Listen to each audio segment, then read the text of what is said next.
So this is our last class in the course, and as we said, we intend to devote this class to your remarks, to your questions, to your propositions.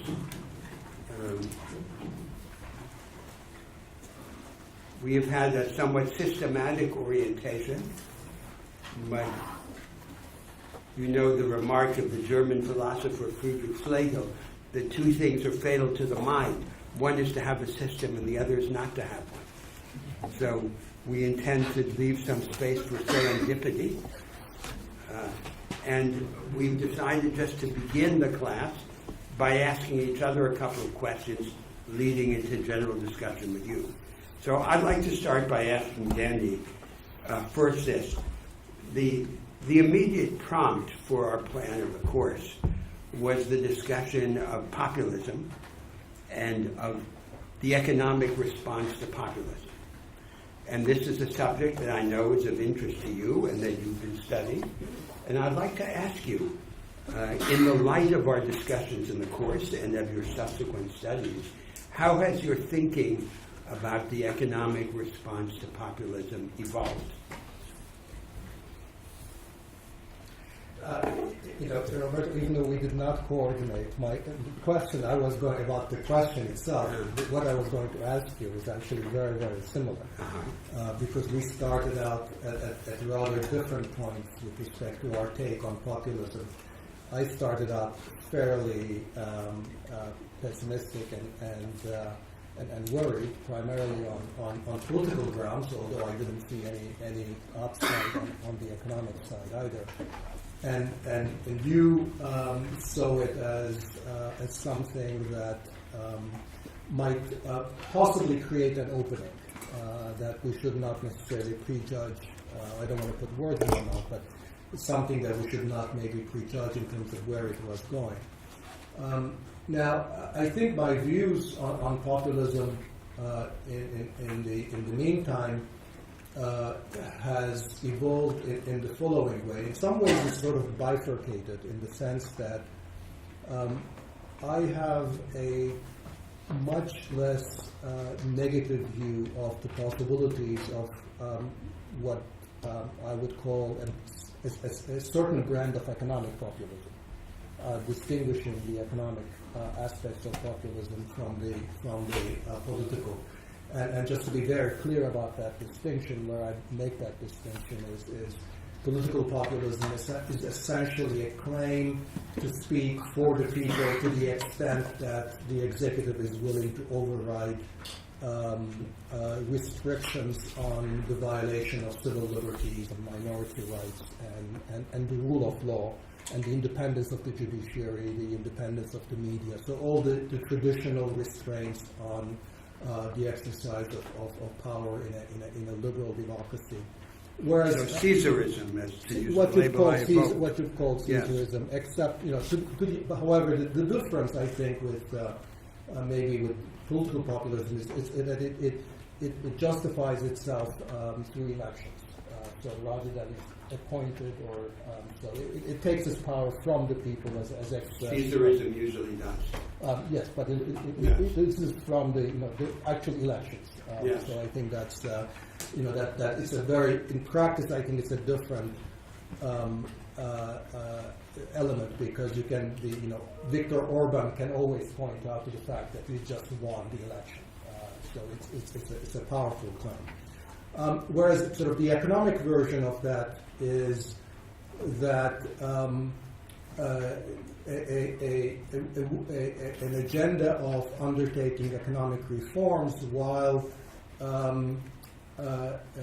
resisting the limits on the use of economic policy that is typically put in there in the form of either international restraints in the form of trade agreements or international norms such as that of capital mobility, or overcoming domestic restraints in the sense of a central bank that's autonomous or independent economic agencies, or other restraints such as fiscal rules that prevent what the executive might be willing to do.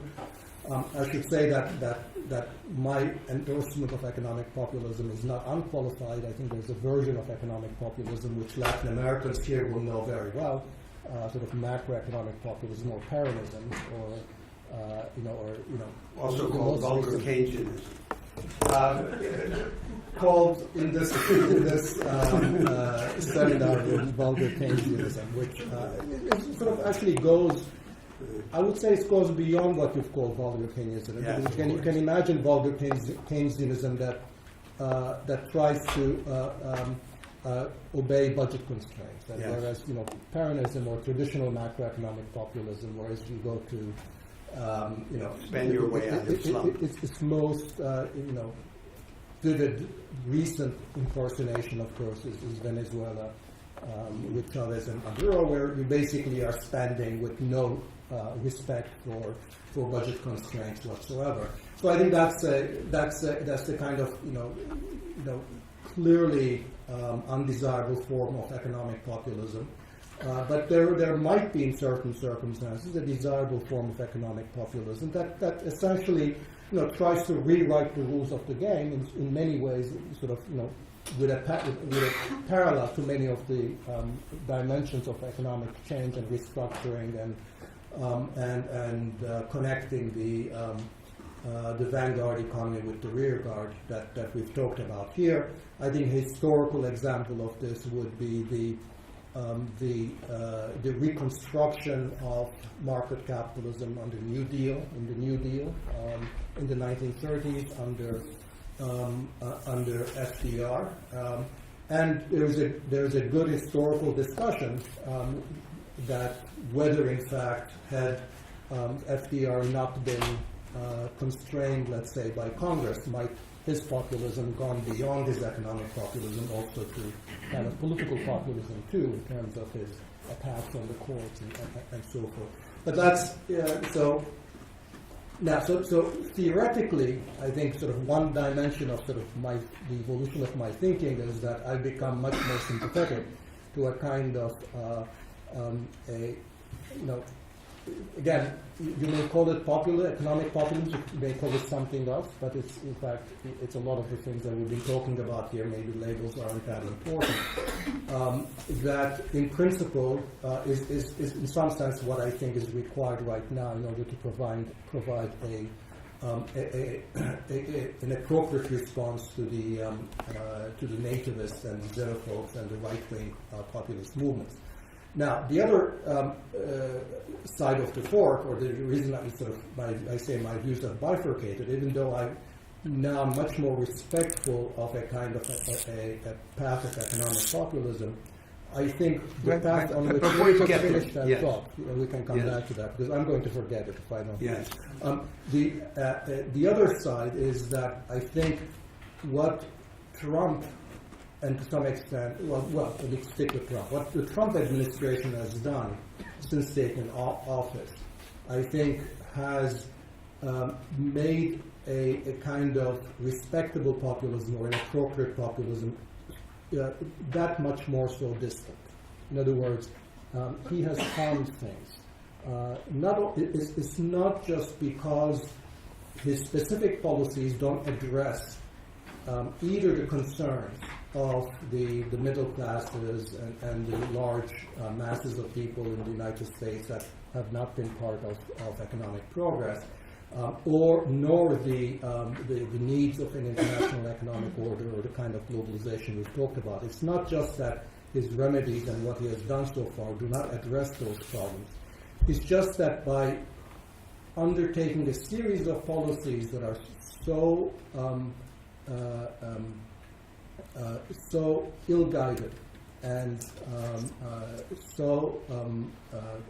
misdirected, that he has in fact, I think, strengthened the hand of the orthodoxy, in the sense that, for example, many people in mainstream economics who were willing to give reform a chance, I think have found it very easy and convenient to withdraw into the old traditional shell of thinking about sort of traditional stories about the free market economy, the free trade model, and so forth, simply because Trump provides them with a kind of a model that's so easy to reject, and on which, in fact, they can find support from a wide group of established, respected opinion, that it just makes it easier to withstand the challenge. It makes it easier to overlook the challenge that needs to be confronted. So I think what has happened or what has transpired has, in my mind, sort of made it worse. And I think, in some sense, that was my concern at the outset. That is that by claiming the mantle of real economic change, of a kind of a policy that will be more inclusive, but using it in a very undesirable way, I think he has pushed much more into the future the kind of solution of the problems that in some sense brought him to power. But so I'd just like to ask you a question about that last point you made, taking Trump as an example. So it seems that in Trump's economic policies, there are three elements. So one element are the restraints on trade and immigration. So put that aside for a moment. Then the second element is tax cuts and regulatory lightening for the rich. That's not Trump. That's entirely traditional conservative position. It was practiced in the United States by the two Bush presidents. It's not an innovation of his. The third element is coming to the assistance of declining mass production in crisis, as in the Rust Belt, trying to postpone plant closings and so forth. Now, that element is not characteristic of the previous conservative presidents, but it is characteristic of the progressive Democrats in the United States. So it is a programmatic position that Trump seems to share with the supposed progressives. So I don't quite understand the argument. That is, what is uniquely his, other than the restraints on trade and immigration? No, I mean, I don't actually. I mean, what's uniquely his is the smoke and mirrors, and it's the swagger, it's the narrative, it's what constructed on top of otherwise conventional initiatives. Constructed largely on exactly. So I think that's he has, in terms of, if you look at what he has done. So let's go through some of these things. Now the tax reform is real. So that does, in fact, as you say, play into the hands of a standard conventional Republican agenda. The deregulation is by and large seems to be real too, although much of it is really taking place under the radar screen. Now, interestingly, on trade and immigration, especially on trade, which is his policy, by the way, for dealing with the Rust Belt? Because there is no other policy of dealing with the Rust Belt other than what he claims to be doing on trade.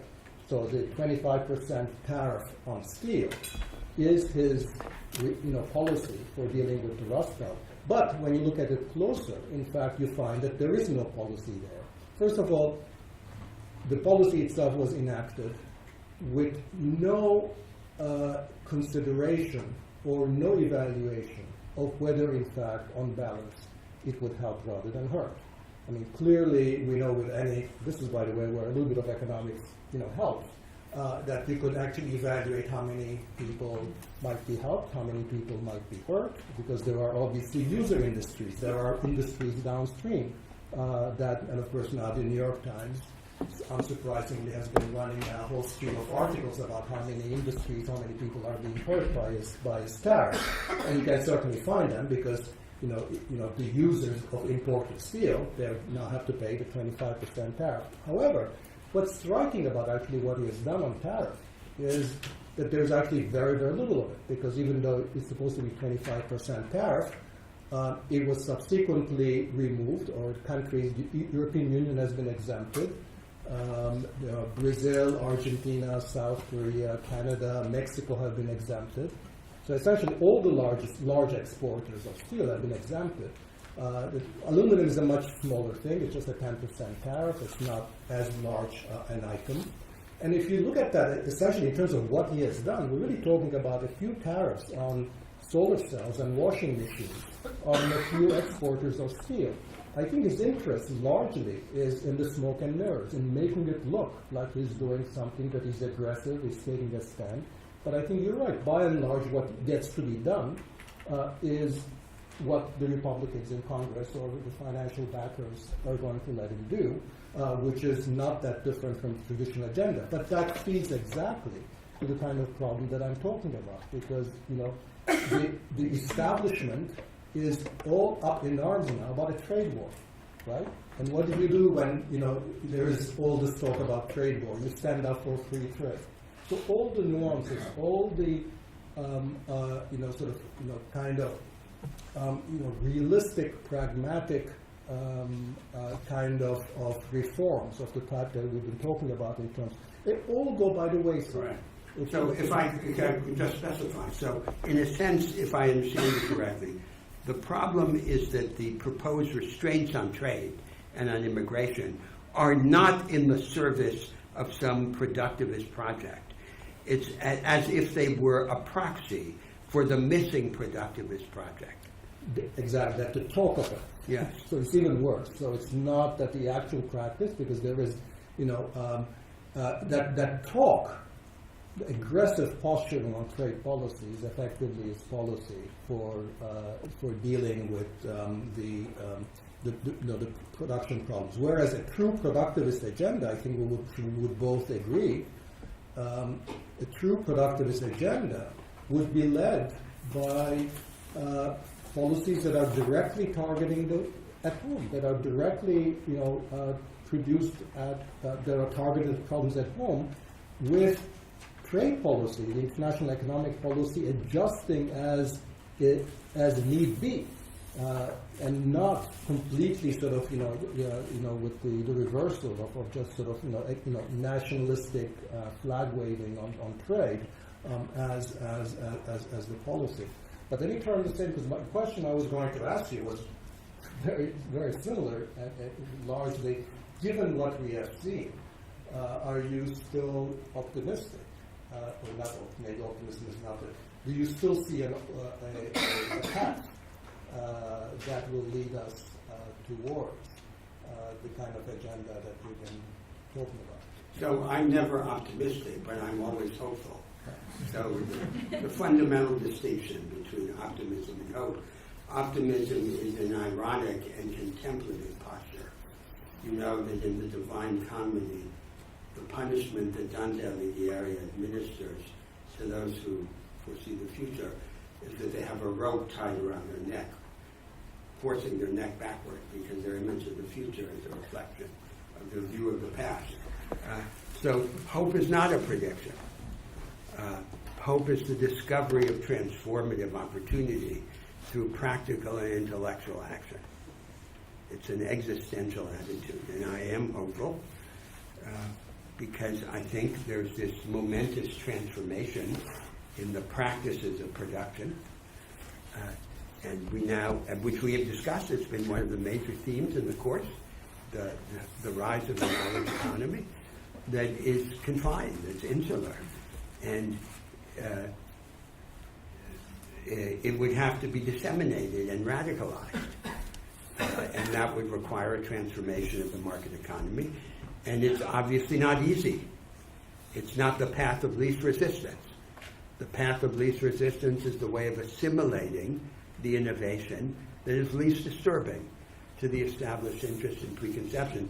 But it's a huge transformative opportunity, and it requires ideas. So that's why I'm hopeful. So if you ask me how probable it is, I think the answer is the alternative is always improbable.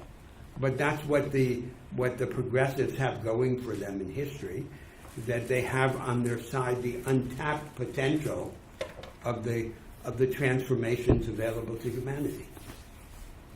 So what makes you hopeful is that the underlying objective conditions characterized largely by, or most importantly, by this sort of what you call this momentous transformation in technology. Not just in technology, in the paradigm of production. And technology is just the instrument. And the associated paradigms, which, as it is playing out currently, seems to be there's a huge untapped potential. So let me try to make that a little bit concrete and put you on the spot. So let me take sort of probably what could be in terms of the labor markets one of the most intriguing transformations that has to do with the driverless vehicles. Mm-hmm. And this is a technology that has the capacity to fundamentally alter the way that the economy and society is organized. Something like 9 to 10% of the labor force is potentially at stake. The technology seems to be developing. It would have huge life-saving impacts, given the high important car crash fatalities. Yes. So if you think about this as a purely technologically driven process that's sort of falling on our laps, because people in white coats in in labs are coming up with new ideas. So the question is, how would you shape this sort of technology? How would you think about the social context and institutional context of this technology in a way that might serve this objective of greater inclusion? So Danny, this is an interesting example because, first of all, it's an example in which the conventional economic idea is true or half true. That is, the conventional economic idea is a denunciation of the lump sum theory of labor. There's no fixed quantity of labor, and therefore one should not be a Luddite. One should not be against technological transformation on the pretense that technological transformation diminishes the aggregate number of jobs, creates new jobs. But the transition then requires not just measures of assistance, but an active transformation of the knowledge economy in the direction of what we've called the disseminated and radicalized form of the knowledge economy. So all attempts to soften the impact of this transformation on the labor market will be inadequate if they're just superficial, if they're just attempts to provide compensation in a transition rather than to provide the broader economic and educational instruments for participation in a disseminated form of the knowledge economy. That would be the basic direction of my answer. You gave an incredibly conventional answer. Yes, conventional, half. But then there's the other half, because the other half is not just support or compensation, but transformation of the market economy. No, transformation of the market economy, because my thesis in the discussion of the knowledge economy was that disseminated form of the knowledge economy cannot happen by vegetative extension. It requires an agenda of cumulative institutional transformation of the economic arrangement. That's the part that's not conventional. So the problem is that the empirical pertinence of the rejection of the lump sum theory of labor, which is part of conventional economic thinking, depends on something else that's not part of conventional economic thinking, which is this idea of the alternative institutional arrangements of the market economy. Okay, so that's helpful. So let me flesh that out a little bit more. So I agree with you that that the problem with this technology is not going to be. It's not about jobs per se, in the sense that there is the lump of labor fallacy is a fallacy that ultimately that new technologies don't reduce the number of jobs that are available. However, what they do is potentially create a mismatch between the skills that are in demand and the skills that the labor force has. In the case of labor force, in the case of driverless cars or trucks, what's going to happen is that in the first instance, the workers that are displaced by the introduction of this technology, truck drivers, tend to be of a particular demographics, sort of middle-aged, male, relatively uneducated, who would have trouble in finding jobs in sort of the rest of the economy. So the problem exhibits itself in the first instance not necessarily as an unemployment problem, but as a wage problem of sort of wages of a certain part of the labor market fall. So that's the conventional economic understanding of the labor market impact of this new technology. Then the conventional solution to it would have two parts, which you started out on. So that part of your answer, I think, was conventional. One was, let's compensate in the transition. And secondly, for the medium to longer run, let's address the problem of the skill deficiency by investing in skills and training and education. So that, if not these people, then their children, their offsprings will have the educational endowments that will enable them to take advantage of the knowledge economy to a fuller extent. Now, the problem with that, of course, is really a kind of a long-term answer, and the record of the last few decades has been that education seems to have always lagged behind the introduction of new technologies. So if I could just comment on your empirical example, because it's very interesting, and it illustrates the catastrophic character of the economic transformation in the United States and other economies. I've seen studies which suggest that there are now a significant number of truck drivers in the United States, your very example, who are lawyers, physicians, and engineers.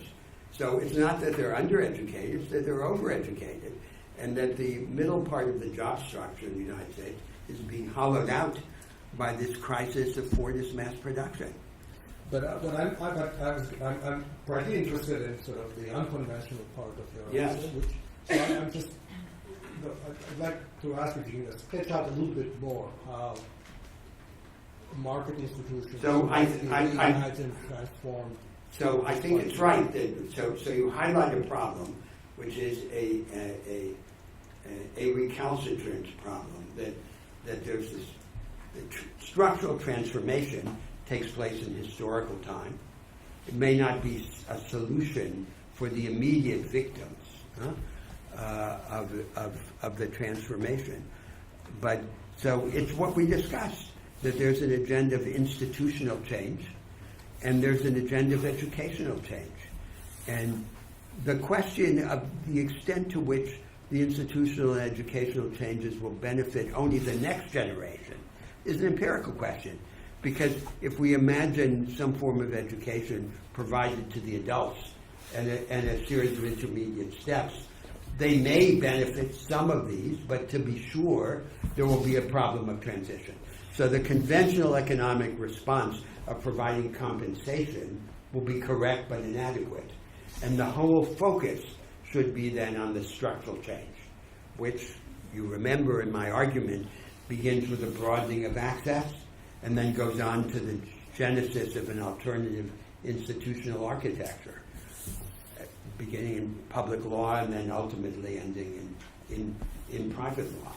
Now, that project is not a project, apparently, of any major political force in the world.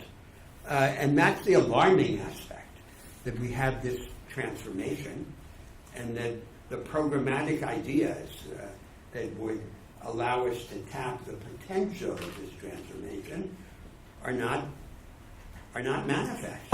To me, that's the single greatest justification for the endeavor here in the course. How about something sort of relatively radical, like considering moving to an economy where fewer hours work is normalized, Yes. if not necessarily encouraged, and the lost income made up by essentially socializing the returns to a significant part of the technology that the new technologies are utilizing, justified by the fact that many of these technologies are the result of public investment. Yes. Well, that's the French solution in a way. And so it's this idea that there's, and it is, it does presuppose at least some transitory truth of the lump sum idea of labor. I'm not inclined to settle for that unless the facts require it. So settle in the sense that it seems not ambitious enough. That I'm not willing to conclude prematurely that the facts will require us to ration labor if the transformation is accelerated and bold enough. There'll be a lot more to do, and the hours will all be filled with Faustian activity. That's my hope. But it's not. I mean, it seems to me that what's more important is for people to have rewarding jobs, yes, rather than necessarily that they have 8 hours a day, 5 hours a week. No, but if they have rewarding jobs, there's no such thing as a rewarding job that doesn't lead to some element of obsession. So it is a psychological paradox to do something intensively and to want to do it for a few hours a day. If you want to do it day and night and dream about it. So you don't believe in the Marxian... No, I don't. Yeah. No, I don't. That's the idea that Keynes and Marx shared, that work is a hated burden, and that we then get rid of it because scarcity is about to be overcome. Okay. Now I have a follow-up. No, I have actually a follow-up, which is a question. So, you have studied the fate of industrialization and deindustrialization. You've written about deindustrialization and the problem of premature deindustrialization in developing economies. And we've discussed here in the course this idea that conventional industrialization no longer works as a shortcut to economic growth. So I have a two-part question. One is, what's your understanding of what's happened to development economics in its confrontation with this problem? And what should happen to it? Because after all, this was the central message of the whole development economics of the second half of the 20th century. So shift workers from agriculture to industry. So it seems that it's been left without a message. What has it done?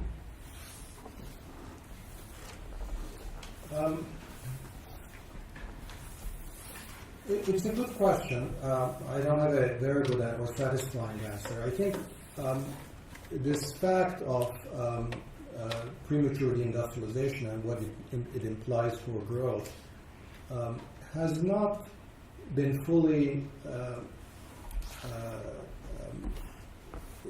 internalized or acknowledged in development economics or in development practice. I think the reason that it has not been fully acknowledged in development economics is somewhat the result of intellectual currents in development economics. And development economics has really moved over the last 2 or 3 decades very much away from the sort of the big macro questions of economic growth, sectoral changes, structural transformation, has moved to much more sort of micro concerns about specific interventions to alleviate or reduce poverty and improve the functioning of educational or health institutions. So it really has become a kind of Seems like a kind of intellectual bankruptcy. Well, no, not really. I mean, I think there's a plus and a minus. I think the plus is that the discipline has become much more empirical and therefore non-ideological. And so because the study through empirical evaluation methods of interventions in social transfers or education or health essentially makes the practitioners of this particular brand of development economics much more pragmatic, because they're much less concerned about theoretical generalizations but simply looking for what works on the ground. So I think that has been actually a fairly useful transformation in the mindset. So in development economics, you don't have anymore the old doctrinal debates about stated intervention versus market, because that's, I think, sort of the new empirical development economics has gone beyond that. And I think that's, has been very, very useful.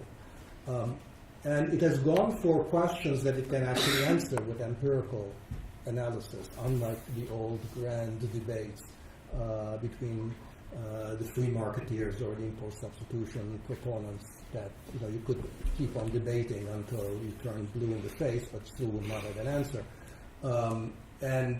But the downside, the negative, is that there has been a distancing from some of the sort of more fundamental questions about long-term growth, and because these questions have become more distant.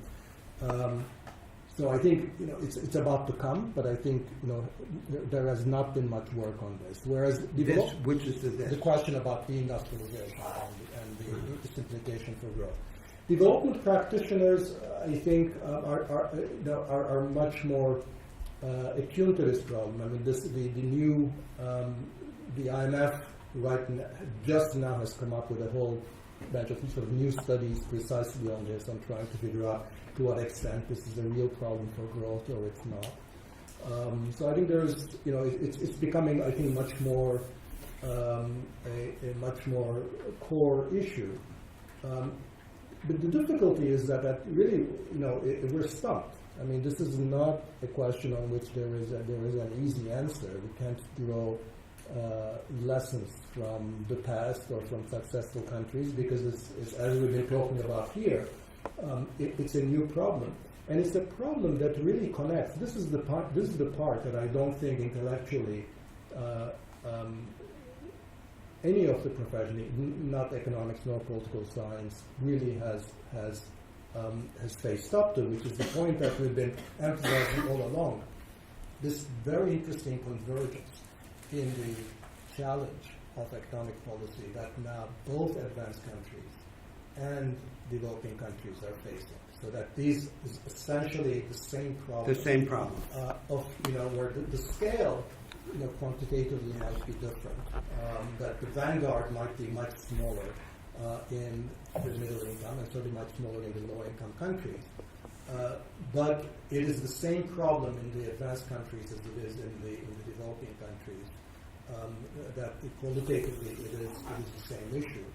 So this tradition of thinking about that the developing countries in some sense were structurally different, that I think is really going by the wayside. And interestingly, not just on economic ground, but also politically. That now that advanced countries politically are starting to look more like the developing countries with all their sort of autocratic regimes and so forth. There's incredible convergence, although it's sort of for the advanced countries, in some sense, it's convergence from above. So this is really a fascinating convergence. And I think so these ideas that we've been talking about are really have implications for both of the countries. So this is so if we could pursue that for a moment. So if we simplify the debate in the world, say that there are three positions, right? So take the United States. So there's lighten the tax and regulatory burden on the rich, and buy a few more years for declining mass production industry. Then in Latin America, do whatever the financial markets want by way of fiscal realism and responsibility, and take a series of micro measures to help the poor. And then in China, struggle to gain access to advanced technology, the high industry, in the mega enterprises of the Chinese economy, and let the question of its diffusion through the economy take care of itself. These are very primitive answers, aren't they? So the traditional project of industrialization no longer works, and the idea of an inclusive form of the new mode of production is inaccessible, is nowhere manifest in the world. Isn't that the situation that we find ourselves in? It's debated in our course, but is it debated anywhere else? I think it's debated in a somewhat different form. I mean, I think the form in which it's debated is, are there relatively unambitious in the sense that can you actually pass them in the current political context? Are there unambitious, in that sense, reform packages that have the potential of making very large positive impact? So what becomes of programmatic thinking in your terms is really becomes a series of remedies with relatively high returns. So in the United States, you might say, let's not, and this is really one potential sort of dividing line between the two of us, which is that in the U.S. you might say, there are a number of relatively unambitious things you can do that have the potential of making a difference. So you can jack up the minimum wage. From everything that we know, it's not going to have a large negative effect on unemployment, would make lives of people at the bottom of the labor market much better. Increase the progressivity of the income tax rate. Engage in substantial program of infrastructure spending. Certainly infrastructure is crumbling. It would create a tighter labor market. And again, it would be very good both for economic development and inclusion in the labor market. Expand on the model of the entrepreneurial state in the United States that exists beneath the radar screen. The United States has all kinds of problems run by the Department of Energy or by DARPA, the Defense Advanced Research Project Administration. They're really incredibly interesting in terms of actual industrial policy and the kind of sort of private-public sector partnerships that we talked about. I mentioned driverless cars. I didn't know this until recently. That industry actually, sort of was started by a contest that DARPA established back in the early 2000s. And the contest was that... Does everyone know what DARPA is? DARPA is this Defense Advanced Research Projects Administration. It's a government agency that is basically, even though sort of, its name indicates it's the Defense Department or it's defense related, it basically funds and stimulates and encourages a whole range of advanced technologies, often in association with the private sector and with private labs. So this particular example is illustrative of the kind of things that it does, although it does much more. So I think it was back in 2004 that DARPA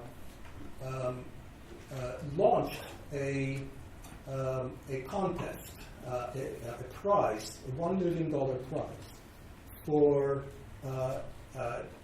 any team that would complete about a 140-mile course in the desert in California so there was a circuit, and the car that you came up with had to be driverless, and the car would have to complete this 140-mile course, and any team that achieved that would receive a $1 million prize. It turned out that basically every entry in that first contest crashed. Nobody won. Then DARPA doubled the prize to $2 million in 2005, and a whole series of additional entrants. And this time a team from Stanford University won, and it was a team at Stanford University in collaboration with Toyota. Their car actually won, and the designer was a German graduate student at Stanford, who subsequently went to Google and created and managed and developed Google's self-driving cars. And so, sort of in the end, the government probably didn't spend more than $3 million on this. Actually, only $2 million, because the first prize didn't go to anybody. But it had a critical transformative effect in sort of self-starting this particular initiative. Now, if DARPA hadn't done this, maybe this would have happened anyhow. But you can connect the dots that the reason that this German graduate student went into that was this challenge, and then eventually the role it played in Google self-driving cars and so forth. So you would never know this if you thought of the United States as this sort of haven of a free market economy where the private sector is always at arm's length. There is no sort of industrial policy. A lot of the technologies in your iPhone, as Mariana Mazzucato has indicated, she'll be talking here, by the way, this week or next week. She has made the point that a lot of the technologies in your iPhone actually are first funded and created by the state in the United States, the state agencies. So I'm sort of digressing, but the point is that there's a lot that happens, and you can do a lot more along these lines, a lot more room for experimentation, and do it in a much more self-conscious way, rather than under the radar, because often sort of one of these things go bad, such as a few years ago you remember the case of Solyndra. Solyndra was a company that had been promoted by one of the Department of Energy programs, and Solyndra had gotten about $100 million loan guarantee from the Department of Energy, and then it went bust, and this became sort of like a big political scandal for the government, because the government had been involved in lending to a private firm that eventually went bust. Nobody noticed, and nobody made the point, in fact, that Tesla, which is sort of like this firm that we hold up as one of the most innovative firms in the United States, was a beneficiary of exactly the same loan guarantee program that the Department of Energy has. So this program runs a lot of successes alongside some failures, which is precisely the nature of this experimental aspect of this effort. So just to return back to my original point, is that there are a lot of things that can be done along the margins of what is already here that has the prospect of high returns. None of this would necessarily entail a significant re-engineering of the market economy. So these are all examples from the United States. One might talk about similar things in Latin America or China. So that's really the alternative perspective to yours, I think, is to say that there are things that can be done, and we actually know them, some of these things. So, what would be your response to that? To which? So it's not that I see these limited initiatives as inconsequential or without potential. I see them as raw material for something more ambitious. Mm-hmm. That's my basic response.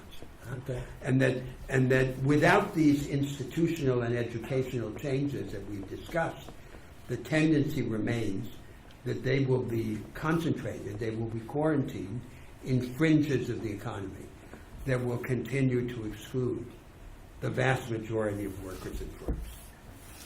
So, and this is, Danny, something that just puzzles me about the American discussion. And we mentioned this in the course. There's this discourse of secular stagnation. Now, something very simple. It's not complicated theoretically. Anyone can understand it. We have now a most advanced, a most productive practice, confined to a tiny part of the economy.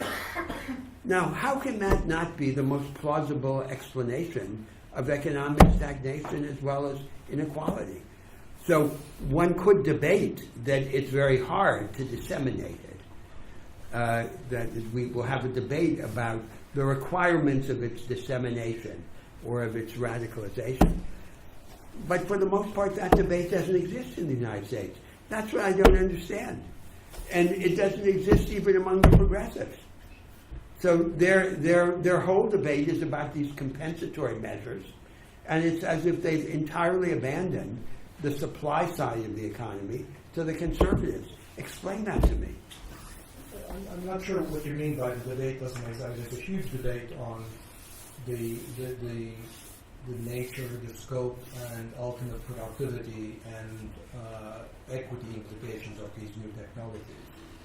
The technology, that's right. But the technologies, the confinement of these technologies to a fringe of the economy is viewed apparently with some measure of fatalism. I don't think so. I mean, I think everybody recognizes it's a problem, but that we don't have much beyond the usual response, which is always more education. So that's where the debate is. Yeah. And so one way to state one of the axes here of debate in the course is that education means a great deal or not a great deal, depending on its connection to the structural transformation of the economy. Because it's not a sufficient condition, although it is a necessary one, for this dissemination and radicalization of the knowledge economy. So I suppose your answer suggests that the point of controversy lies in the debate about the structure of the market economy. About which there isn't that much. About which there's no debate. Shall we open it? Yes. So we don't have to discuss just this, which was the object of our conversation, but anything that you would like to discuss, and we don't have to continue until the end. We can continue until there's a subject to discuss. I'd like to make a question about the connections between rich countries and developing countries in this area of knowledge economy. And I'd like to start by giving an example. In many cities in Brazil, bus drivers. You have the bus driver and you have the guy to collect the money. But we've had the technology that everybody has everywhere of just passing the card. Yes. But the union was very strong in some places, and they made sure these guys were there, even just to look people passing by with the card. In a way,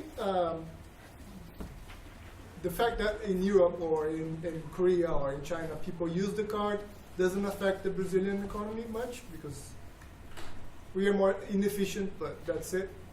And my question is, to what extent the new technologies are going to change that, in the sense that if you have a factory in a developed country, with all robots, competing with factories with human beings in developing countries, you can't shield yourself from this competition. So to what extent the new technologies are going to pose a new question to developing countries when it comes to adoption of technology? Well, I think you pose two different questions, right? One is about the institutional context and the adoption of new technologies and how that matters. And we gave a specific example of how labor unions essentially ensured, presumably out of concern for job losses, that even though the new technology would have essentially enabled fewer ticket inspectors, that they ensure that there would be a certain number of jobs still there. This is a fairly common problem or an issue, and the question is, I think, in what context is something like this happening? You can imagine this as a kind of a short-term bargain with the labor union, where you ensure that the current workers aren't being displaced, but that new technologies are still being implemented. And it's a transitional mechanism for compensating the existing labor force The alternative would be simply to let them go.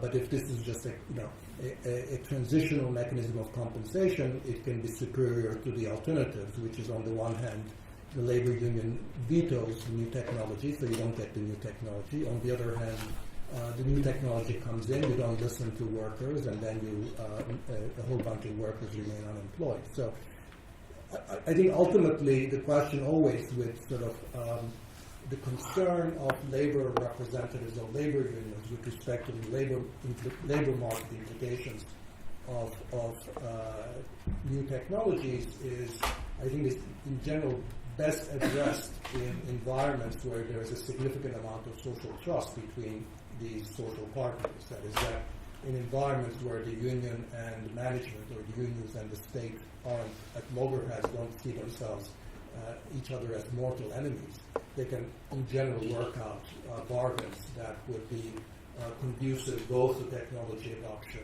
and taking the interest. In fact, labor unions often can be of assistance in this, because they can actually ensure buy-in on the part of workers for new technology. There are some studies that show that in fact in markets where labor markets are more institutionalized and there is more greater collective bargaining, that neither does technology adoption get delayed, nor do you necessarily have some of the adverse inequality implications of that. So I think there is a certain degree of complementarity in principle with these labor unions and institutionalized labor markets if they can be employed appropriately. The second question is that I heard you ask is what happens to the industries of developing countries if they have to compete with sort of highly automated, robotized technologies in the advanced countries. This is the problem of premature industrialization that we've talked about. So it's just another manifestation of the same issue that first of all that these new industrial technologies employ much fewer workers.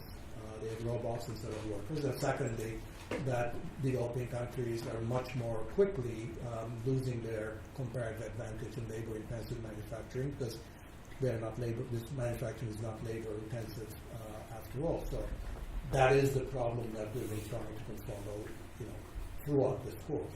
So it's just following up on that. I agree. There are two issues highlighted by your remark. So first is the question of whether these compensations or this delay in the technological transition are a bridge to something else, or whether they're not a bridge and they're the solution itself. So they're not a solution. Obviously, they're just an expedient, a transitory expedient. And what matters is that there be some reorganization of the economy. So we discussed this with respect to Brazil. Question in Brazil is, does the whole country have to become the São Paulo of the middle of the 20th century in order later to become something else? Or can it skip this purgatory of belated Fordism and advance directly from pre-Fordism to post-Fordism? That's the first question. Now, there's a second question, because this example that you gave of the driver of the bus company is now a minority of the Brazilian people. 40% of the Brazilian labor force are in the informal economy, entirely beyond the protection of the law. And in the formal economy, an increasing percentage of the labor force are in precarious employment, non-standard employment, effectively unprotected by the law. If you add the 40% of the informal to the precarious employee in the formal economy, that's the majority of the Brazilian people, of the economically active adult population. And that's the real problem. It's not this problem of transition. It's the problem of how to relate the state to them to lift them up in this alternative productive strategy. And that problem is reproduced throughout the world. In a country like India, 90% of the adult population are in the informal economy.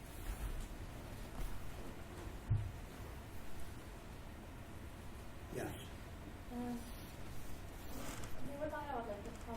infrastructure. Could you speak louder, please? Yes. We talk about like public infrastructure could help public investment to bridge the gap between the vanguard, but like at least in Latin America, for instance, this type of projects are really related to corrupt practices. And how could we like set the institutional arrangements for this, like to further help spread the vanguard across these countries, while the way things are set now confine us to like give grants to specific groups? So your concern is that a ramping up of public investment in infrastructure might be conducive to corruption, and that it would be. Well, I mean, I think the certainly without question there is an association in a lot of people's minds between public spending on infrastructure and corruption. I think once the public sector is involved in large-scale contracting, I think the issues of corruption become very germane. Of course, Brazil has been going through all kinds of political upheavals as a consequence of that. And, but I think again, this might be an area where we might be wearing ideological blinders too often. That the general evidence is that that public investment tends to have generally high return and be conducive to overall economic growth, even if there are some corruption costs, and those are, by the way, things that in principle we know how to deal with. I mean, it's not rocket science to have the kinds of usual safeguards with respect to transparency and openness and sort of bidding procedures and parliamentary oversight. And I don't think they are fail-safe. I think as the Brazil case shows. But I don't think we should be we should view the problem of corruption as a categorically insurmountable obstacle to any time we talk about sort of public sector doing something. And I think on public investment in particular, I think the evidence is that it tends to be, except for in the most corrupt countries, in the sort of so-called basket cases, the public investment, the record overall of public investment, certainly in Latin America, is not that bad. So I think the background conditions is that we can always improve on things, but this is an area where there is still some possibilities. You want to say something about this? Well, and just to continue that, so in all of these countries, not just in developing countries, in the whole world, on a spectrum, there are these deals among the elites. And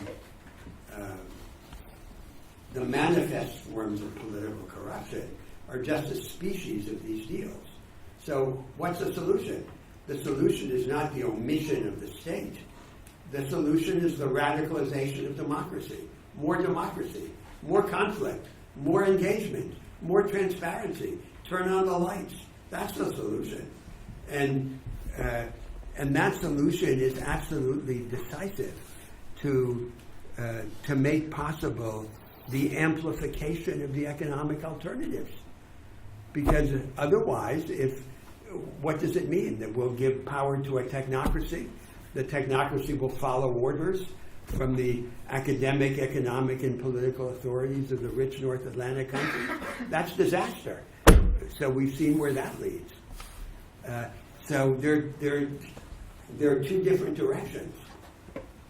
How do you move towards this institutional arrangement that allows for this transparency and all that? Because it's not that it's going to happen like for instance, now Latin America has the huge oligarch scandal that spread a lot of countries. For instance, Peru has a president been vacant because of that. And it's not that the countries are going to jump instantly to this institutional arrangement where you can place these safeguards, because these are not existent currently. So, what's the answer? That's politics, isn't it? I mean, It's not as if there was some limited set of technical rules. The technical rules are just an expedient. Once again, they're a bridge. They're a transition. In the end, there's no alternative to the people being awake.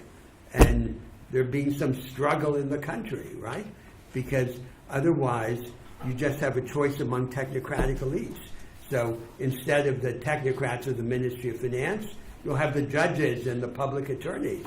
And then they'll become the custodians of the republic. You don't want that either. So you throw some against others, but against the background of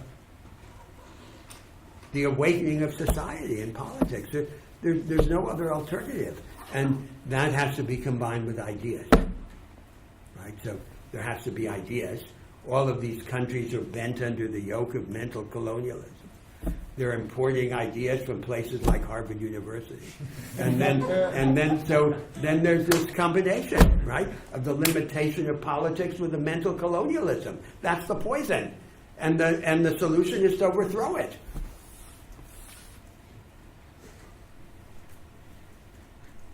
And then you choose. You at the back? Yes. Yeah. Yeah, my question is going back to last week's discussion about the liberalization of transnational labor flows. And there seems to be quite a bit of agreement between the two of you. The one area of disagreement, I think, has to do with how permanent that movement is. In the globalization paradox, Professor Roberto, you talk about 3 to 5 year temporary worker status, whereas Professor Unger, you talk about a path to citizenship. And placing that debate in the context of the knowledge economy and the connection between the vanguard and the rear guard, I was wondering if you could maybe discuss how those two policy options might comparatively either narrow the gap between the vanguard and the rear guard, or perhaps even widen it in both sending and receiving countries.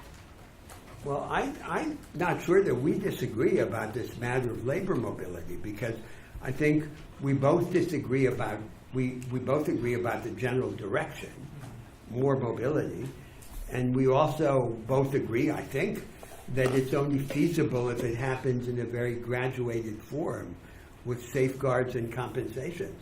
So I'm not sure about this disagreement. Maybe, I mean, so but where do you see the end state of this? Do you foresee an end state where, I mean, my end state implied in the book was essentially that host countries would retain absolute control over the number of immigrants. Yes. In other words, host countries would be able to restrict the number of people who would be absorbed as citizens. Yes. And that citizenship track would be completely separate from the labor track, the temporary labor mobility track, and individuals who are taking part in the temporary visa program for 3 to 5 years would have no claim to citizenship. And I frankly, I do not see beyond that. I think that in principle I did defend labor mobility for all of its advantages, not just material but moral. But I recognize that progress toward greater labor mobility in the world is only feasible if it is gradual, if it is stepwise, with compensations for the sending countries and safeguards for the receiving countries. But then you ask about the end state, so that gets us back to the debate about the character of the national difference in the world. So on the position that I defended, in a world of democracies, we would want the national difference to be a form of moral specialization within humanity. Each nation is an experiment in a different form of humanity, in a different form of society. Therefore, the end state that we desire is that the people there are not bound just by, or primarily by consanguinity or by common descent, but they're bound by common commitment, more by the future than by the past. That's the end state. And that does presuppose, in the future, a much higher degree of labor mobility than now exists. Yes. I wanted to comment about the course. About? About the course. The course. Yes. Yes. So first of all, I think about the discussion about populism, I think that there is a moral lesson that we see in history every time, that if people don't use leaders don't use the crisis in order to make a big leap forward, a reaction comes. And I think we should look at populism in that way, because we didn't have our FDRs in this in the last 10 years. We got our Trumpists of the world. And this is a big issue for us. Secondly, I think the most strong thing about the course and the way it's being acted is the combination.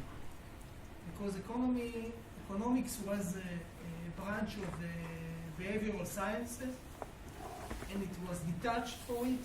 It's like it's not out of the stump. It's like a leaf going by itself. And it's very problematic to talk about human beings with economists. And when you try to do that, when you insist on the combination, you are doing half of the job. And I think this kind of combination, like in sciences, where people they can't talk about biology without chemistry. So in my point of view, the combination should be applied in more courses here. Which combination? Between sociology, philosophy, and economy. Yes. Keep it apart, it's very disastrous. Yes. In my point. And specifically, the science of economy is in such a grave situation that when someone says something which is not according to the mainstream, is being called, there is a saying, a hetero-orthodox. And he's an hetero-orthodox. When you talk about physics, you don't find this verb, this adjective about people, and it says something about the state of the intellectual poverty of this science in the world today, and I'm appalled by it, so thanks for the combination. I think that the most problematic issue that people don't talk about, it's an issue we talked in this course, it's about an alternative globalization. An alternative globalization should be a profession of the future. If someone wants to really affect the world, he needs to talk about it, because in my point of view, the specific globalization that we see has been proven as a disaster to the world, that every couple of decades we need to do something else in order to save the world economy. And it says something about the situation of that globalization. And it's very, very dreadful that there aren't any institutes who are talking all day long about alternative globalization. And we need to work on that. About structural changes. I think when we make a structural change in society, it is very, very important to use your eyes in a very specific way. One eye should be always on the horizon. Very, very ambitious horizon. We should be on that, but we should be with the other eye to think about what we can do now according to that horizon, and to keep those both perspectives, and to talk in this course more about the rhythms of the change. It is very important, because if you want to make a change afterwards, when you get out of this course, there is a big problematic when you do movements about the rhythms. About? Rhythms, the rhythm of the change. Yes. Because the rhythm of the change, like we talked about in Brazil now, this is a question about the rhythm of the change. And this is a question that if you do in some sort of changes, you can take generation to do, but you lose the track with the horizon because it takes generations. On the other point of view, to do very quick changes, very rapid changes, it's like taking a right turn with the truck. It flips, and you have a disaster. Yeah. Another thing that I think that the course we should talk about in the upcoming years, when people do structural changes of unions, cooperative, all kinds of things that we didn't even think about, they build another kind of connections between people, which is another kind. People who are in a union are not entangled with each other like people in a party. People in a party are not like the people in cooperative. And when they meet, even if they have the same set of values, it's very hard for them to have a dialogue about how to change the whole society. And we need to talk about that dialogue. What is happening in that room? Because the room of the capitalist or of the current globalization doesn't really exist, but it works. In some way, I don't think the alternative works in the same way.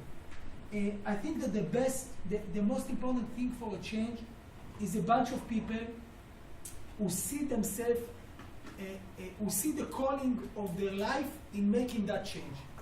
And to talk about those bunch of people, how we gather them, how we build this core of a change that people dedicate their life in order to make, it is one of the most significant discourse we can have, because this is the big issue. They need to dedicate their life in order to make that change, otherwise it won't work.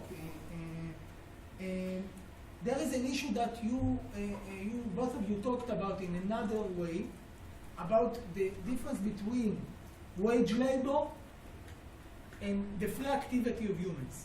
I think that if we should do a course on one issue, to do only on that, it should be a different course, because the issue of people making themselves not being only we can call it proletariat of someone, but to work in a way that they feel that they are doing something for themselves, but they live out of it. It's an issue that can be really radicalized, even in the, as you call it, in the knowledge economy. They understood it about people. They can't keep the engineers and the high-tech guys without getting some factors of that way of work, like 20% out of your time you do whatever you want, and all kind of thing in order to keep the people. I think it's a very good issue. And the last point, sorry, it was a very intense course, so we told us to make comments. So I take it seriously. And the last point, you talked about the alternative, when we take the national project, yes? The national project, we should have in some regions of the country, as you said, Professor Unger, we should have the alternative, okay? That we experiment with our society. Does those alternatives are under the same value regime? Because I don't want in my new society that I want to build to have a regime in some of the areas that is very hyper capitalist, and then in the end it will destroy all that I'm trying to do. This is the only thing that I entangled with and didn't have a right answer. So thanks a lot, and I hope it was helpful.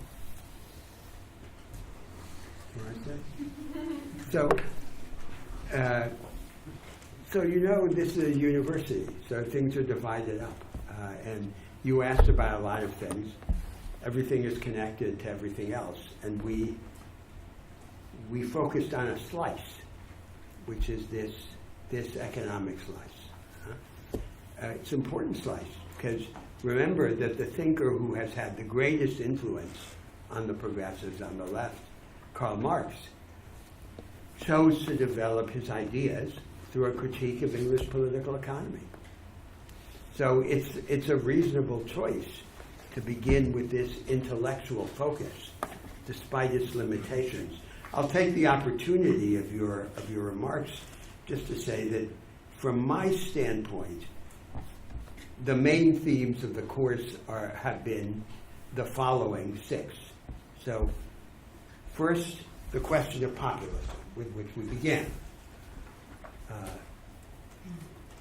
Populism as indicating that something is missing, that there's trouble, and what is the nature of this trouble, and what's the economic response to it. Then the second question is the momentous change in the advanced practice of production, the rise of the knowledge economy, and its confinement to exclusive fringes, and how to overcome that exclusion. Then the third question is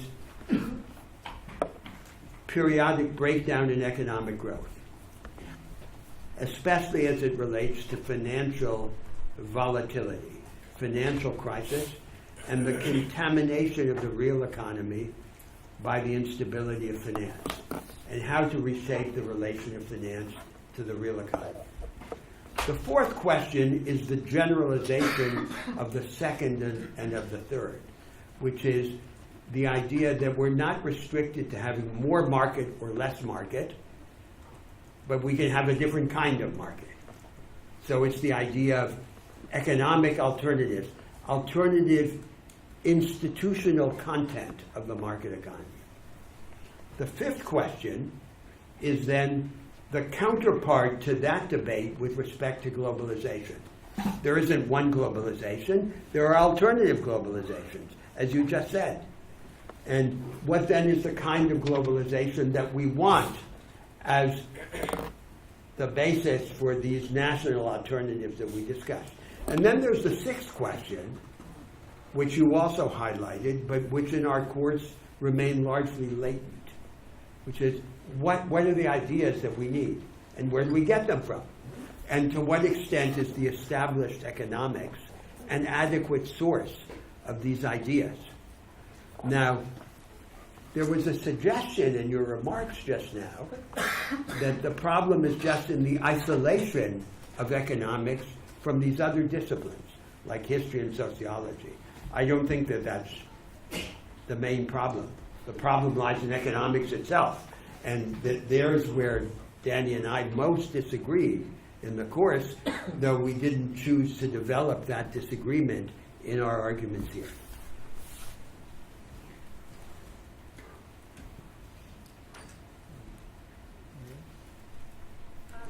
I have a question in regards to, so we discussed free wages, and we discussed kind of the human solidarity, the idea of the future, and collaboration between the private and public sector, and kind of to continue the philosophical kind of thinking. What would be the measure of economy if we base that on human solidarity, free wages, and collaboration? Currently, we're using GDP per capita and kind of monetary-based measurements. So, how would the measurement for economy in the future look like?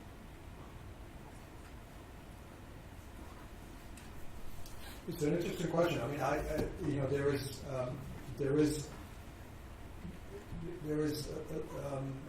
some experimentation with different measures, and I think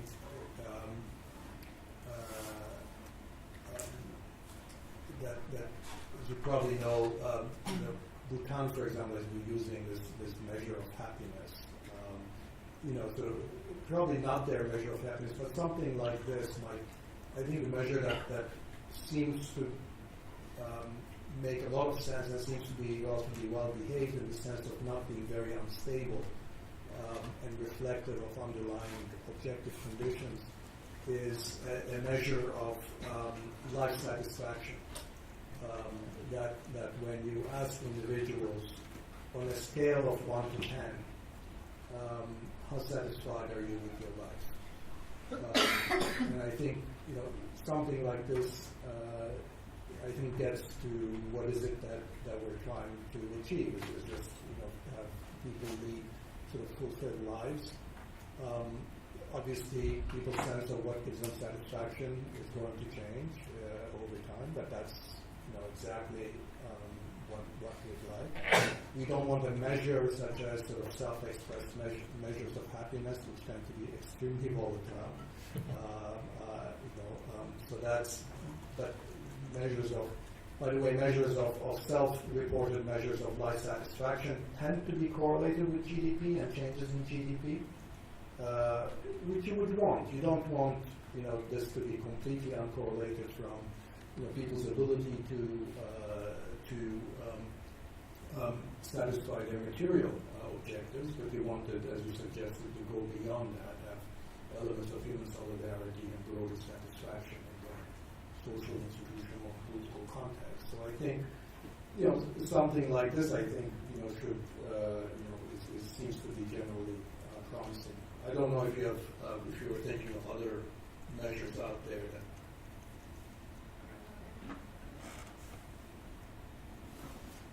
Yeah. Yeah, I have two quick questions. The first one is on the what we could call political economy of transformation. I think Professor Unger, you very powerfully argued on the shortcomings and failures of social democratic and labor parties in the last decades. At the same time, I was wondering if we can count on them as sort of actors of change, who would then be, in your idea, potential actors of change who could put forward some of the ideas you mentioned. And the second question was more relating to the, let's say, view on economics that you put forward, Professor Rodriguez, sort of during our whole course. I would say it's a very rational, sober, full of empirical material. At the same time, my impression is that sort of the mainstream view of economics, especially with people that sort of consult policy, is more sort of a classical neoliberal mainstream view. And I was wondering, what would help in terms of both institutions and interests to put forward sort of your view on economics and to more maybe challenge more the sort of classical neoliberal view, especially if we think that the neoliberal perspective is connected to vested powerful interests.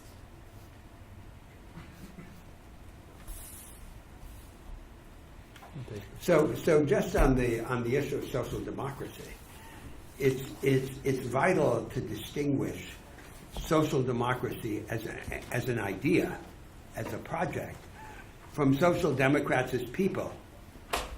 So we don't identify the project with the people, right? The people are not puppets of the present dominant ideas.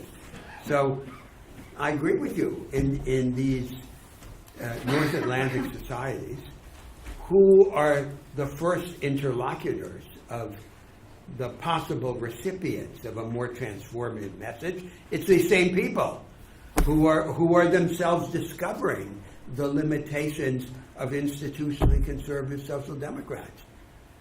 So that's the radical distinction with which I would begin. That the social democratic compromise of the mid-20th century imposes limits that exclude the solution of all the major structural problems of these contemporary societies. So let's reinvent it. And they're the first addressees of this message. You ask how can the kind of economics that I advocate should be used in particular to overcome a kind of the conservative entrenchment of neoliberal ideas, and I think you rightly suggested that entrenchment has a lot to do with vested interests. I mean, I think vested interests attach themselves to parts of the mainstream economics that are much more likely to advance their interests. So that, for example, if you wanted to push the idea of highly exclusionary, very long-term patent and copyright protections, then you would call it property rights, and calling it property rights would sort of make it seem like it's an essential economic component of good economic policy, and therefore, but this is how you sort of your vested interests get themselves hang themselves on sort of part of the tree that is mainstream economics, but choose only the branches that seem to favor them.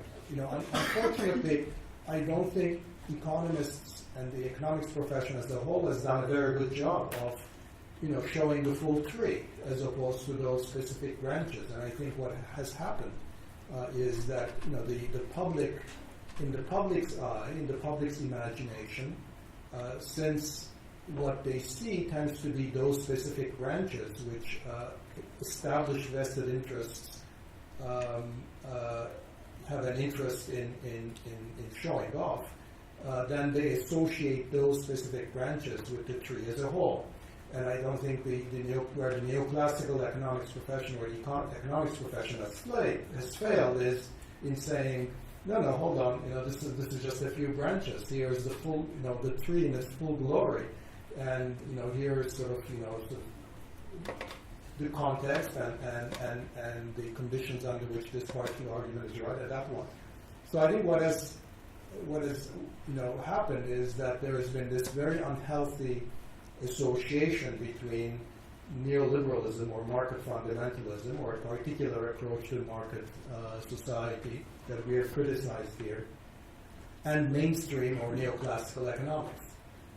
Now, this I think is independent from the debate that I've been having with Roberto, because he thinks that even in the form that I defend, neoclassical economics is pretty useless. But the point I'm making in response to your question is rather different, that I think what the public understands, what the policymaker thinks is mainstream or neoclassical economics is actually not. In fact, sometimes I've said that neoliberalism is a perversion of neoclassical economics. And I often, when I say that, I mean, people sort of respond in a very kind of skeptical way because they think that neoliberalism is an expression of mainstream economics. And it's not. It's not. I mean, and it has to do partly, unfortunately, with the way that we teach economics, partly with the way that the economics profession has engaged in some of the key issues of the day, whether it's privatization or whether it is trade agreements. So I think, it's definitely partly the profession's fault. But I think, it's very important for people to understand that neoliberalism is not an implication of neoclassical or mainstream economics. And the only way to respond to your question, what needs to be done, is just to be very forthright and to call the bluff of those people who claim to speak for economics when they are,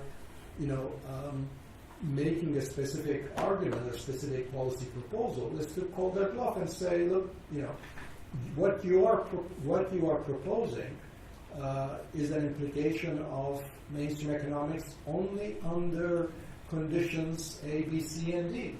And if those conditions don't hold, there are a whole series of alternative prescriptions. And let's discuss what makes you so sure that those conditions hold. So, sort of make all that sort of hand-waving behind the scenes that would sort of make privatization or deregulation or particular mode of free trade agreement the right thing to do, whether it's justified by some auxiliary assumptions behind the scenes. Let's make clear what those auxiliary assumptions are, because that's the advantage of mainstream economics, is to exactly make clear what are those auxiliary assumptions, but then that directs the debate into sort of a much more productive arena where we can actually discuss whether those auxiliary assumptions hold or not. So I'll just take 2 more seconds on this because it's interesting. Just yesterday I was having a Twitter debate on a very related question, and the Twitter debate really was on this, and somebody on Twitter said, that they could not, that neoclassical economics was basically useless because you couldn't understand the biggest economic success of the 20th century, which was the Chinese economic growth, because it obviously conflicted so much with what mainstream economics says. So, in other words, mainstream economics is all about free markets and free enterprise and free trade, and look at China, which is important role of the state and so forth. And my comment was to say that actually I couldn't understand China's economic success through any better than through the lens provided of neoclassical economics, which sort of gave rise to a lot of snickering and sort of debate about sort of what I meant by that. And somebody in this debate sent me a quote from a letter that Milton Friedman wrote to, I forget who it was at the time, during the early period of the Chinese economic reforms.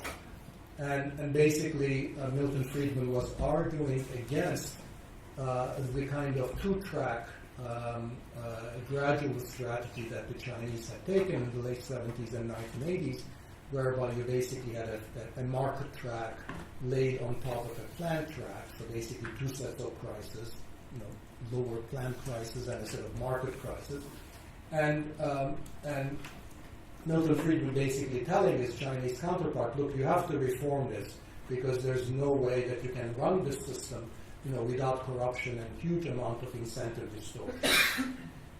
And the other side was arguing, look, here's your example of a mainstream neoclassical economics saying that this model doesn't fit. What the Chinese are doing doesn't fit, and it's inefficient. And my take on Milton Friedman's letter was to say that Friedman was making an auxiliary assumption that in the presence of two sets of prices, that there would be very strong forms of arbitrage, and that the state would not be able to restrict that arbitrage, and that would lead to significant amount of corruption. So the conclusion that he was drawing was contingent on an auxiliary assumption about what the Chinese state could or could not do bureaucratically, administratively. Now, once you state it that way, it's actually pretty clear that the conclusion and the recommendation that Milton Friedman was drawing actually did not rely on his economic expertise. Where that economic expertise stops is in the statement that whenever you have two different prices for the same good, there's going to be force of arbitrage. That is true. But whether that actually calls for the system to be moved towards one where the prices are unified relies on an alternative set of assumptions that A, the state would not be able to prevent that arbitrage, and that the state wasn't strong enough bureaucratically, and B, that unification of prices would not then call forth all kinds of other implications about fiscal and other implications for the state that would actually create macroeconomic and other problems elsewhere. So the short of this is that the kind of reasoning that Friedman was going through was still very useful, because if you lay it out fully, because it points to the kinds of auxiliary assumptions that were required, and debating the auxiliary assumptions would actually be very helpful, because then the question for the Chinese leadership would be, look, given these arbitrage opportunities that are being created, what is going to happen? How are you going to be preventing it? Might the cure be worse than the disease? Because if that means you will be stepping very strongly on sort of doing things that will make a lot of people very unhappy and so forth. And by the way, having that discussion would have been very helpful in turn to all others who would then copy the Chinese regime, because in the 1980s, Gorbachev tried to copy the Chinese reforms and failed on exactly the argument that was implicit in Milton Friedman's portion to the Chinese, that the Russians, the Soviets in the mid-1980s, in fact, could not prevent that arbitrage, could not prevent that corruption, And that system actually did not work. So I think, so this is where I think two different takes, where on the one take where you sort of, you go in there without enough humility and just imply sort of without necessarily thinking all that much about all the auxiliary assumptions that go into your recommendation, you sort of put forth your recommendation, which I don't think is very helpful. Or the alternative, which is that you actually use these very same tools to identify the circumstances under which this or that policy might be productive, and then engage in a kind of force your counterpart to think about the implications of this and whether, in fact, those auxiliary assumptions are likely to hold in that particular context or not. So I'll make a comment about this because it throws light on our latent disagreement about what I described as the sixth theme, the theme of the ideas, which has remained in the background in this course. So just to clarify, and so you understand here this suppressed debate, so we don't disagree about either of the 2 points that Danny just emphasized. First, we don't disagree that economics in its pure form, as it was created by the marginalists at the end of the 19th century, is not responsible for this ideological abuse. The second thing about which we don't disagree is that in its pure form, under its self-restraining ordinance, it is very useful and even indispensable as a basis for the analysis of constraints and of trade-offs and of the relations among premises and conclusions. So we don't disagree about either of those two propositions. There's a substantive debate, which we haven't had here, but which needs to occur in the world, which is what's the next step for economics? And so there was a revolution at the end of the 19th century. It produced this powerful economic science. I believe there needs to be another revolution, and that this basis for the progress of insight into the economy that the marginalists developed is insufficient. So the basis that Danny Roderick described is a basis in which the pure analytic apparatus is then overlaid with intense empirical work. If you were to see what most economists at the highest level do now, it's mainly empirical against the background of this analytic apparatus. And there's a loose relation between the empiricism and the theoretical apparatus. So something doesn't work, you produce another model. You produce another model by varying what Danny Roderick just called the auxiliary assumptions. The auxiliary assumptions are not derived from the pure theory. They have no intrinsic relation to the pure theory. They come from somewhere else. And so that's not a desirable situation for science, and it prevents cumulative advance in our insight. The more that our attention is focused on structural transformation, the more we need a different kind of economic theory. That's the suppressed object of our controversy. And it doesn't actually touch on either of the two theses that Danny Roderick just stated, with which I entirely agree. Yeah. Just to comment quickly, my takeaways from the course as well. First, I loved the course because I thought that it is a really good combination between rebellion, imagination, and pragmatism. So I think that it is good to stimulate students to think in this way, and I think I found it here. And in my opinion, the four takeaways that I have from the course were about the supply side of economy, especially the proposals on venture capital way of thinking, the economies, educational reform, and a new kind of industrial policy. The second one was the reasons for the structural reasons for the rise of inequality, especially the structural difference between the skills that people have right now and the demands from the knowledge economy. The institutions, rethink the institutions of the global trade, especially giving more power for the people, trying to make the institutions of global trade more democratic, in a sense. And the fourth one is is a kind of methodological way to think about all that. That is always respecting some economic principles and rules, not thinking about something new, but to thinking about something new with the empirical data and economic knowledge about what happened in the past. However, these were my takeaways, and I love that. I think I will bring this for all my life. But my final question for you, especially because here we discuss a lot big theories. We talk a lot about Adam Smith, Marx, and other important authors. But all critical authors in the past that's thinking about the transformation of the world, thinking about the transformation, the content of this transformation, and the political actors that will do this transformation. Marx, the workers; Lenin, the political party, and so on and so on.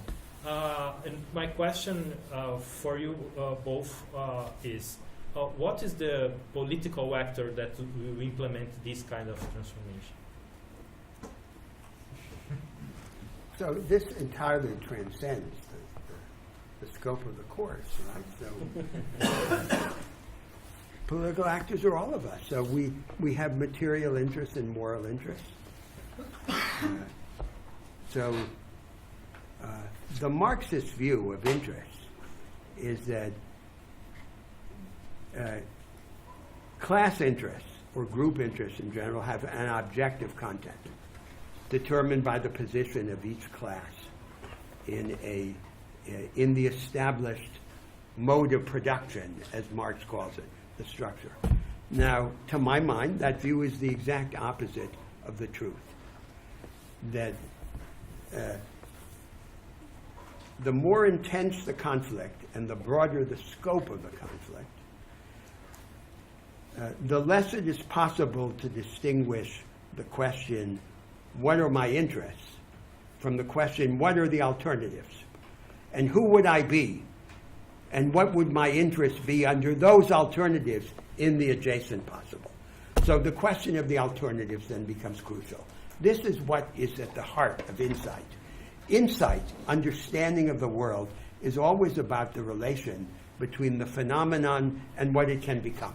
To understand something is to understand what it can become. If we don't understand what it can become, then we're staring at it. We're not grasping it. And that's what a great deal of social science is. It's a retrospective rationalization of the existent. So to my mind, the essential ambition of our course has been transformative insight. Insight is transformative or it is not insight. And that has been the central subject of the course. Our problem is time, which is...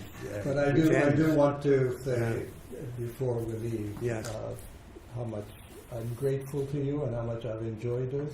And, it's been fantastic. And I've learned a lot, even about economics, because you've showed me how what economics could become. So I've learned more. It's fantastic. Thank you. It's fantastic. But patience is the crucial thing. So there's this remark of Wittgenstein. When one philosopher meets another, his greeting is, take your time. Very good. Thank you. Thank you very much.